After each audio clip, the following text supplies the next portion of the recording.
A user asked how to follow the curves on this shape. I've got a solution, so let's get cracking. Of course, we are going to use Tinkercad.com.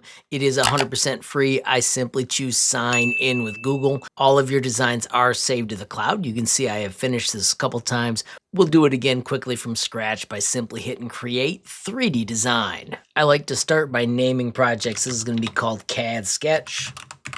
If this is your first time using Tinkercad, I have several awesome day one tutorials. You can find them with this bit.ly right here in the corner. Now I want to draw that shape with Sketch. Notice I have just pulled the Sketch tool out and I'm going to set it center on the grid. If you've never used Sketch before, make sure you check out the Sketch features. This highlights everything that is new and awesome with the Sketch tool. It is always available. You can click the X when you're done learning. If you prefer my tutorials, use this bit.ly right here to find my playlist. Now real quickly checking this user's image. It clearly can be split in half vertically. That means from 0, we're going 25 over, and we're going 87 up for these circles. This circle is 20, the outside edge is 35. With that knowledge, I'm going to zoom out. This will be my 0, 0 spot. I know that I got to go 25 over, so I'm just going to make a little marker. If I hit escape, I can end that path, and then I need to go 87 up to get the center of that. If I hit P for pen, I can start again. Once again, we can zoom out, pan by holding the mouse button, and here is that 87 where the center of the circles was going to be. Hit escape, and we've got the marker for the circles. To make circles the exact size you want for the diameter, you need to do a diamond just like this. So here's P for pen, and I need to go 20 out. So if I go 10 to the right and down, 10 to the down and left, and then 10 back the other way, I end up with a 20 by 20 diamond. When I double click it, it is a 20 by 20 circle. I'm going to quickly drag this over so it matches that line with that point, and then I'm going to match it with the nearest grid line, just like that. Now remember, this is 87, so that means I am 7 up. That means right here is the center of this. So I simply need to move 3 millimeters down from the 87 so that this is exactly centered. Now I'm going to do Control C and Control Shift V, and then I need to change these numbers to 35, press enter, and 35, press enter. That is already lined up. I'm going to click on this large one and I'm going to set it to a stroke. I'm going to keep it on the inside edge and I'm going to change it to 1 and press enter. Now I'm going to grab everything I built and I'm going to move this down. I'm going to shift nudge so that it's totally on the grid. That just makes it easier to see as we draw.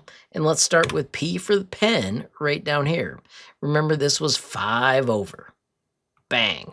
And then if we're looking back at our design, we need to go 45 up. Pro tip, if you hold shift, it forces it to be straight. And then we need to go 5 over.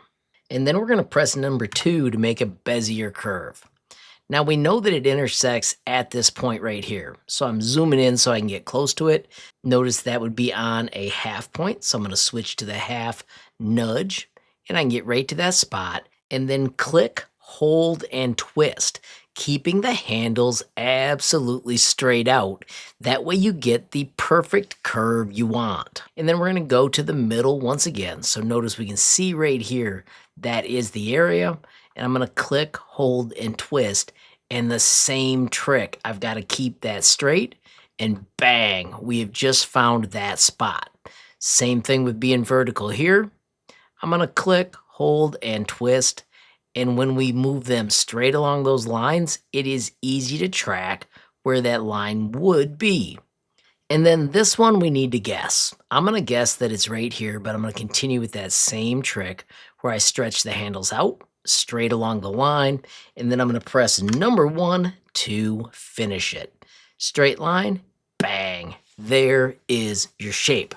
Now we need that on both sides, so we're simply going to click on this and do Control C and Control Shift V, move to the other side with Shift nudge, and then we can mirror this by simply making the number negative. Press enter, and I'm going to nudge it into the exact spot. Bang. Now I can grab these 2 templates and delete them. I can also click on this template and delete it since I matched it in one step. And then I'm going to click on this one and do Control C and Control Shift V and do Shift Nudge to get it to the other side in the exact same spot. Bang! Part built. Finish sketch. Then we do Control D. The second one is going to be a hole, and we're going to edit it. In the hole, we're going to delete this piece, and then when we hit Finish Sketch, those are the parts that need to be trimmed. Now, you might want to edit this sketch and delete these holes because you don't need them anymore. If you miss, just do Control Z.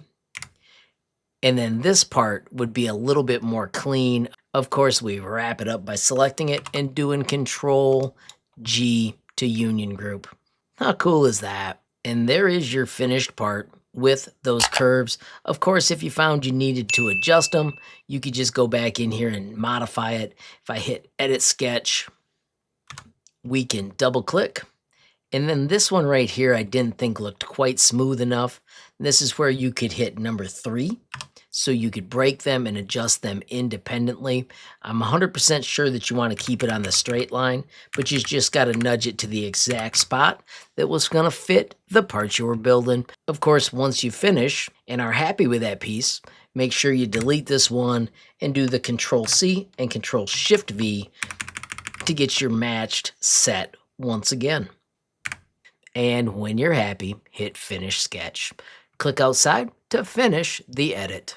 As I wrap up, of course, that is just an intro to using Sketch. If you want to learn more, make sure you check out the bit.ly up above. I also want to say thanks again to Richard for asking the awesome question. Friends, I do want to say thank you to everybody that supports me via YouTube memberships. Don't forget there are 3 different levels of support, starting as low as $5 a month. With any level of support, you get early access to videos. Also, a massive shout out to everybody that supports me via Patreon. Love how that group is growing. It has a fantastic messaging area. You can ask questions, post design, gain skills. Of course, you can learn more with the bit.ly up above or the link in the description. Finally, friends, I want to thank you for watching. Don't forget every time you like, hype, share a video, add a comment down below, or click subscribe. You're helping HLModTech get just a little bit bigger, which absolutely makes my day. Friends, have a glorious day and keep tinkering.